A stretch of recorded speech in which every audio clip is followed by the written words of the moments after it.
Bethany Gagne, founder of Numinous, the organization that sponsors the Global Peaceful Cities Project. And today it is an amazing pleasure for me to be able to speak with author Gregg. He is a his signature style is always combining this idea of ancient wisdom with current peer-reviewed research. And he has an exceptional passion for teaching people the wisdom of living from the heart, as we've been teaching the Global Peaceful Cities Project. So Gregg, welcome. Thank you so much for your time today. Hey, Bethany, I am absolutely thrilled to be with you. It's the first time you and I have worked together in this capacity. I'm not sure why that is, and I'm looking forward to our next. I want to thank you for the work you're doing. My sense is our time is going to go by very, very quickly. I'm going to follow your lead, and wherever you'd like to go, I am happy to go there with you. Absolutely. Well, I have about 2 questions I'd love to ask for you. If you could you talk to people about what the amazing benefits are of cultivating the heart-brain connection in everyday life? Well, let me back up. I'd be happy to do that, and let me describe what that heart-brain connection is. 1991, scientists made a discovery that was surprising even to them so late in the game. We've been experimenting and transplanting hearts, for most of the 20th century, and it was only in 1991 they discovered the existence of 40,000 specialized cells in the human heart that are called sensory neurites. They are essentially brain-like cells, but they're not in the brain, in the cranial brain, and they are concentrated in the heart in such a way they create a neural network that is actually called the little brain in the heart. So we all know that we can think with our head. We all sense that we can feel with our heart. And for many people, there's this sense of exclusivity. We do one or the other. And what the science is showing, and what our most ancient and cherished spiritual traditions tell us, is that where we find our true powers when we harmonize 2 organs into a single potent system, when we harmonize the heart and the brain to create what is technically called heart-brain coherence. When we allow ourselves to move into this space of heart-brain coherence, for a lot of people, they think that is the goal, is to create the coherence, and it may well be. And that's fine. What we also now know is it is a doorway, it is a portal. Once we are in this space, there are so many other things that we can do. For example, we can tap very deep states of intentional intuition.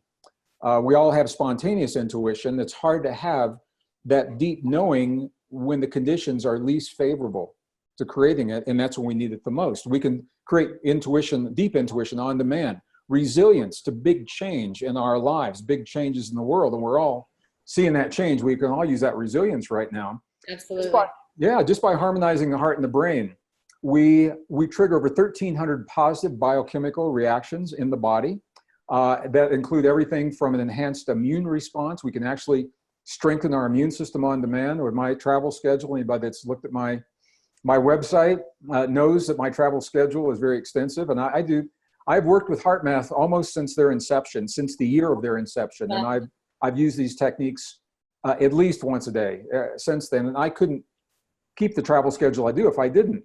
We also now know that it is a trigger to release powerful longevity enzymes in the human body that were only recently discovered in the 20th century, as well as helping us to achieve brain states that were thought to be possible only to monks and nuns and mystics.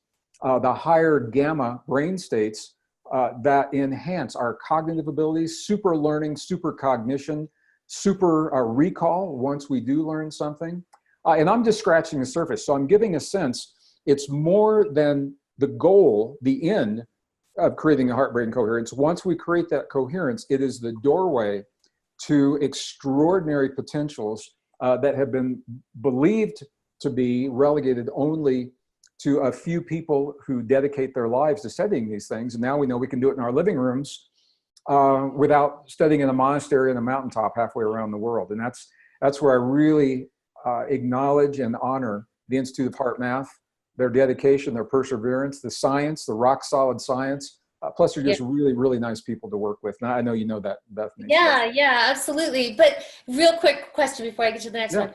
Out of all your books, because you just described that so beautifully, which book would you recommend people Because I know you have so many books. Sure. I do have a lot of books, and I speak about this from different perspectives in each of those books. The one that would zero in with the actual instructions and case histories is a book that is called Resilience from the Heart. It was released, I believe it was released in 2016 by Hay House Publishing.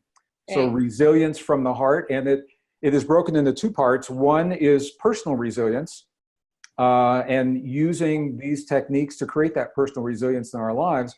Personal resilience can become community and social coherence. And I think we're all seeing a need for that as well. And what the studies are showing is that what is good for us inside of our bodies, the benefits extend beyond our bodies, into our families, into our communities. And it's not hocus pocus, science fiction. This is rock solid science. I'm a degreed geologist. I was in the past. I'm not a practicing geologist now. So the earth science really fascinates me. And what we now know is that the heart is the strongest biomagnetic field in the human body, much stronger than the brain. And it literally couples, it couples with the magnetic field of the planet that we live upon. So when we harmonize our heart and our brain, not only are we doing something that's good for us at the moment, but we're actually riding on the power of the planet, of Mother Earth, and the magnetic fields that sustain life on this planet. And I think for me, it's very powerful to have that sense that I'm part of something greater, and harmonizing in a natural way, a way that is very, very fundamental, very natural, and very easy. So that's a long answer to a short question. No, that's a great reference. I'm going to have to get that. My next question then is right along those lines, is what kind of science can you offer people to have them start to engage with the understanding that we are all connected. We feel separate, people feel kind of separate and alone, but that's because this research works, is because we are connected. Can you share with people something that would truly help them wholeheartedly embrace that concept? I can share, if you're a left brain scientific kind of person, the science, science doesn't have all the answers. And I think science can simply inform us as to the nuts and bolts of how things work, the mechanism, and then it's up to us to find out how we apply that mechanism in our lives. So there was an experiment that was done at the University of Geneva in Switzerland in the early 1990s that for me really sealed the deal on the connectivity. And let me just describe that experiment very briefly. It was viewed by over 4,000 journalists at the time, and very few reported it because they didn't understand what they were seeing. It was in Geneva. And what the scientists did was they took a photon. A photon is the fundamental stuff that an atom is made of. So we're talking about the stuff of our bodies and the stuff of our physical world. They took a fundamental particle called it's a particle of light, actually is what it is.